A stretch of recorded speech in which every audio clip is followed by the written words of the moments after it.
Bickley and Marotta. Bickley and Marotta Mornings. Arizona Sports. The local sports leader. Bickley Blast. Not to get personal, but have you ever been told, please don't, the night will be better without it?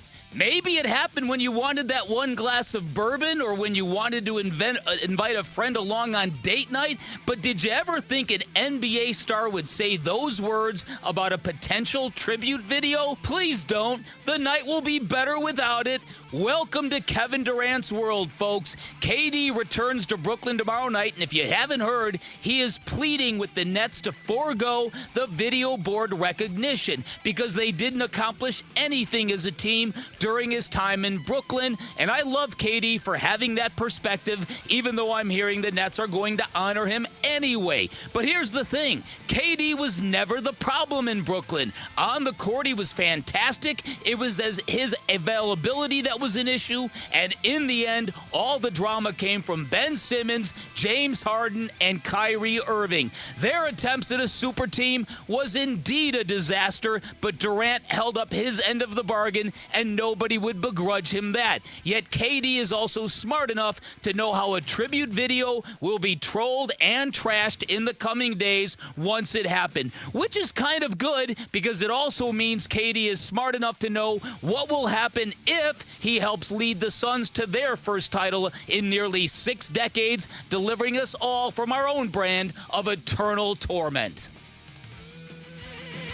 All right, today's Bickley Blast brought to you by my great friends at Chapman BMW who make luxury attainable. Find them online at chapmanbmw.com. It just depends on how the people wake up, you know. There's no that morning. I mean, a lot of people don't know what to say or how to feel about me, so it's up in the air on what may happen, you know. So I'm excited that people will come watch the games and support the games. I know it's going to be some Suns fans. There's fans of every team in the world in New York City. So it's going to be a few Suns fans that are coming in there and support us. So, but I never know how people are going to react. I don't expect anything from anyone. I just want them to do whatever they do that's going to allow them to have some fun that night. That is Kevin Durant. Kudos. Another great blast. Oh, thank you. Thank you. I like when people accentuate, point out when, and I think it's very rare in the year 2024, when somebody of stature has real self-awareness. Yes. Isn't it rare? Yeah, it really, really is. And Kevin Durant has self-awareness. To be saying, please don't, the night will be better without it. He's right on the money about that.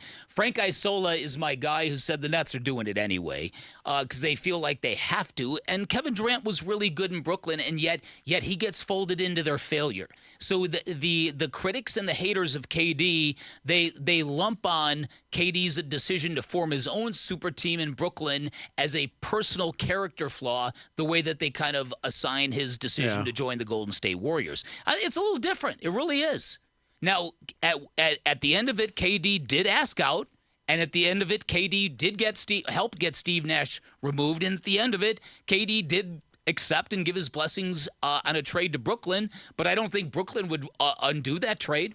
If you called them up right now and said, hey, you know what? If you feel bad about that, you want to give us back our guys, we'll give you back your guy. I don't think they'd take it back. No. But what Kevin Durant did do, and yes, it was a tenure marked with disappointment and ultimately failure. Mm-hmm. But Brooklyn, New York was one of the epicenters of the basketball world after that trade went down. There was a lot of eyeballs on a franchise that, for the most part, people don't pay a lot of attention to, and it turned out to be a negative as the results were complete. As it were. Yeah, no, listen, and again, I think you also have to factor in the fact that the Nets. I know that when this all went down, when the trade, this is long before I even knew KD wanted to come to Phoenix. I'm like, okay, KD, you need to be a little more cognizant of the fact that Brooklyn paid you top dollar to rehab for a year. But again, that's not something he chose. That was something that came with signing Kevin Durant. Yeah. He needed that time to rehab. And I think the reaction, and Kevin Durant in that soundbite was talking about the reaction he expects to get from Brooklyn. He said, you never know. Are the Nets fans the most rabid fan base in the world? No. Did they fall short of their goals? Yes, but you're also talking about a franchise that hasn't won anything since they were in the ABA. They've won jack in the NBA. So I think that failure is tempered there. But going back to the subject of self-awareness, Dwayne Rankin had a piece on this on azcentral.com. This is Durant saying this. I'm not expecting people to praise me or honor me. I didn't even pose the question. Somebody else brought it up randomly out of nowhere. I just gave my input on that. I don't feel like I deserve one, meaning a tribute. I didn't feel like I stayed there long enough. I didn't put in enough work. I didn't leave a lasting impact. Some other things that he said about this. I just think if we had more time, for sure, we could have done some special bleep. Though we didn't have no time. Fans can't connect with that. He talked about the triple-double, the 49-point, 17-rebound, 10-assist game he had in the Game 5 win against the Bucks in the playoffs. He said that's the only game that had a lasting impact on anybody. And if Kevin Durant's foot was a little smaller, we might be talking about a completely different subject going into this game tomorrow night. Right? Might be talking about a different Suns team. He even went to as far. You want to talk about real self-awareness, and Kevin Durant can be salty and reactive like nobody else on social media. But somebody said, where's the quote that I'm looking for? He requested, the Nets frequent on social media said, he requested more trades than playoff series won during his time here. Why would we give him a tribute video? That's pretty cutting stuff. Durant responded and said, seems like me and Nets frequent are on the same page. Listen, and again, I think KD is smart enough to know exactly how this is going to play out. It's going to play out just like that. Yes, but this is a kinder, gentler NBA. We've seen basically the Suns have a lot of ex-players around the league now because they completely changed the look of their roster. I mean, DeAndre Ayton got a welcome back. Ish Wainwright got a welcome back. Bismack Biyombo got a welcome back. Yeah. Next Tuesday night, Cam Payne's going to get a warm welcome back. That's Chris Paul. Okay, you're Chris right. Paul got one. So you're right. They're being handed out like lollipops. What do you want, a cookie? Landry Shamet got one. I also think Torrey Craig got one. Oh, come on. No, did they really? Absolutely. They did. Landry Shamet? How did they even find enough highlights to put in? Well, he had that really good game against the Nuggets, Landry, man. Landry Shamet and Torrey Craig were both in street clothes for their welcome. Wow. backs. Ooh, oops. As I think DeAndre Ayton was. At least he made it to the He's got arena. nothing to prove, though, Vinny. The sun was in He's his got eyes as he nothing to tried to- prove. You say what you will. He's a max player. He's a max player. I He's think always most- going to be a max player. I think most Brooklyn fans blame Kyrie and Harden and Ben Simmons for what went wrong. More so than Kevin Durant. I think he's fourth Right. on the list. But I think there's not a chance in heck that KD gets the response in Brooklyn that the return of McHale and Cam Johnson got in Phoenix. No. And they didn't win anything either. No.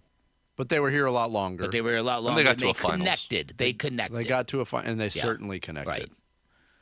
Right. So this is going to be interesting, and it's going to be an interesting game because, as you pointed out, Vinny, there was a time about 2 weeks ago when Mikal Bridges looked like he needed a 3-week-long nap.